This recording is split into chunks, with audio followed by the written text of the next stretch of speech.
నమస్తే. శ్రీ గురుభ్యో నమ. శ్రీమాత్రే నమ.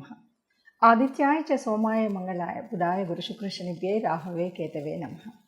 జపాకుస్మ సంకాశం కాశ్యపేయం మహాధృతిం తమోరం సర్వపాపగ్నం ప్రణతోస్మి దివాకరం అంటూ గ్రహరాజు అయినటువంటి రవిరాజుకు నమస్కరిస్తూ, మారుతున్నటువంటి కాలంతో పాటు మారుతున్నటువంటి గ్రహాలు, ఈ మారేటువంటి గ్రహాల మూలంగా మనకి ఏదైతే పరిస్థితి ఉంటుందో దాన్నే మనం ఆ గ్రహాల యొక్క చారాన్ని గోచారం అని చెప్పుకుంటూ ఉన్నాం.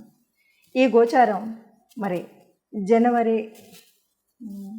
ఈ గోచారం జూన్ 1 నుండి జూన్ మాసం అంతా కూడా ఎలా ఉంటుంది ఏంటి, మనం ప్రతి మాసం కూడా మాస గోచారం అలాగే పక్ష గోచారం చెప్పుకుంటూ ఉన్నాం. అందులో భాగంగా జూన్ మాసంలో గోచార ఫలితాలు ఎలా ఉంటాయో చూద్దాం. ముందుగా గ్రహస్థితి ఎలా ఉంది, జూన్ మాసానికి గాను గ్రహస్థితి ఎలా ఉంది అంటే, మీనరాశిలో రాహుతో పాటు కుజుడు ఒక్కరోజే ఉంటాడు జూన్లో కనుక చూస్తే. జూన్ మాసానికి గోచార స్థితి కనుక చూసినట్టయితే మీనంలో రాహు, మేషంలో కుజుడు. ఇక వృషభంలో కనుక చూసినట్టయితే దాదాపు 4 గ్రహాలు అక్కడే ఉంటాయి. రవితో పాటు గురు, శుక్రుడు, బుధుడు వీరందరూ కూడా ఒకే స్థానంలో ఉండడం, అలాగే కన్యలో కేతువు, ఇక మిగిలినటువంటి శని మనకి కుంభరాశిలో కనిపిస్తున్నాడు. ఈ విధంగా ఉన్నటువంటి గోచార గ్రహాలు ఈ విధంగా ఉన్నప్పుడు గోచార ఫలితాలు ఎలా ఉంటాయి. ఇక చంద్రుడు మనకి 2.5 రోజులకు ఒక రాశి చొప్పున మీన నుండి బయలుదేరి ఒక్కొక్క రాశిలోకి వస్తూ ఉండడం కనిపిస్తుంది. జూన్ 2024లో కన్యా రాశి వారికి మొదటి పక్షం అంటే 1వ తారీఖు నుండి 15వ తారీఖు వరకు ఎలా ఉంటుంది ఏంటి అంటే, దాదాపుగా కన్యా రాశి వారికి కనుక చూస్తే రాశిలో కేతు ఉన్నాడు. తర్వాత షష్టమంలో శని, సప్తమంలో రాహు, అష్టమంలో కుజుడు, నవమంలో 4 గ్రహాలు ఉన్నాయి. రవి, గురువు, బుధుడు, శుక్రుడు. ఇలా ఉన్నటువంటి పరిస్థితుల్లో మరి తనుభావంలో అంటే రాశిలోనే కేతు ఉన్నప్పుడు కొద్దిగా ఆలోచన విధానం అంతా కూడా వైరాగ్య పరిస్థితి ఇలా అనిపిస్తూ ఉంటుంది. ఎట్లా అంటే అంతా కూడా దేవుడి చింతన ఇలా ఉండడం, లేకపోతే ఎంత సంపాదిస్తే ఏముందిలే ఇలాంటి భావన అయితే ఇది ఈ ఒక్కరోజు కాదు, ఇంకొక 10 నెలల వరకు కూడా ఈ రాశి వారికి ముఖ్యంగా తనుభావంలో కేతు ఉండడం వల్ల జరిగేటువంటి పరిస్థితి. ఇక 6వ స్థానంలో మరి శని ఉన్నాడు అంటే కొద్దిగా మనం ఏదంటే జబ్బులు ఇలాంటి విషయాల్లో జాగ్రత్తగా ఉండాలి.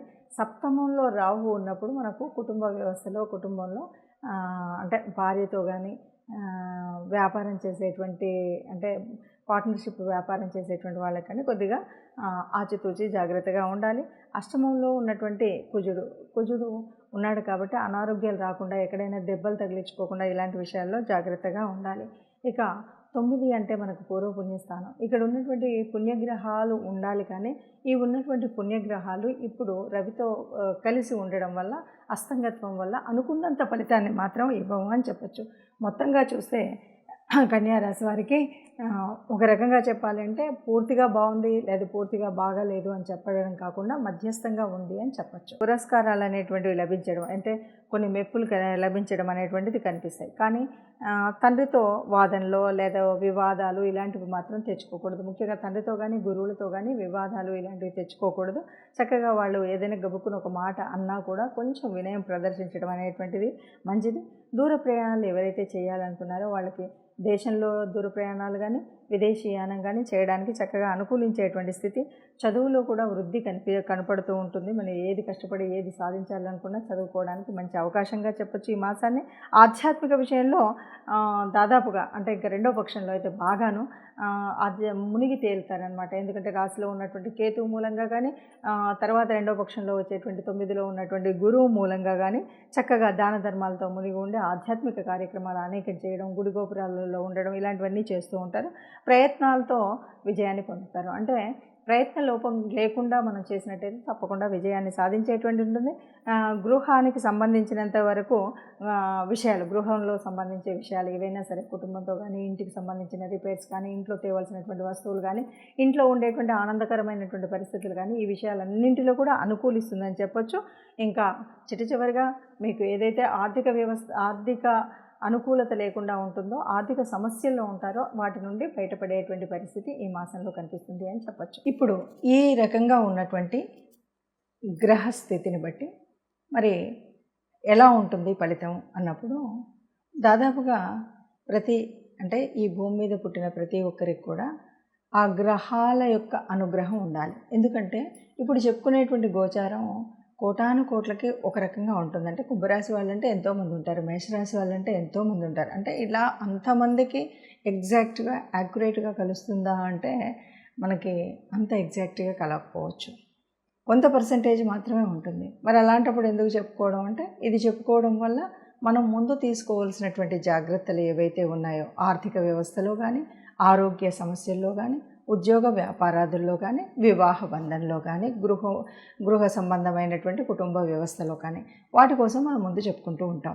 మరి నిజమైనటువంటి గ్రహముల యొక్క స్థితి ఎలా తెలియాలి అంటే, మన యొక్క పర్సనల్ జాతకం ఎలా తెలియాలి అంటే, తప్పనిసరిగా మన యొక్క జన్మ కుండలిలో ఏ గ్రహాలు ఎక్కడెక్కడున్నాయి, ఏ దశ నడుస్తుంది, ఈ దశతో పాటు మరి జన్మకుండలిలో ఏ గ్రహాన్ని అంటే లగ్నాన్ని ఏ రాసులు చూస్తున్నాయి, రాసుల్లో ఏ గ్రహాలు ఉపస్థితిలో ఉన్నాయి, అంతేకాదు దృష్టి ఎలా ఉంది, యుతి ఎలా ఉంది, ఏ రాశి యొక్క దశ అంతర్దశ నడుస్తుంది, ఏ గ్రహం యొక్క దశ అంతర్దశ నడుస్తుంది, ఈ విషయాలన్నీ కూడా మనకు తెలియాల్సి ఉంటుంది.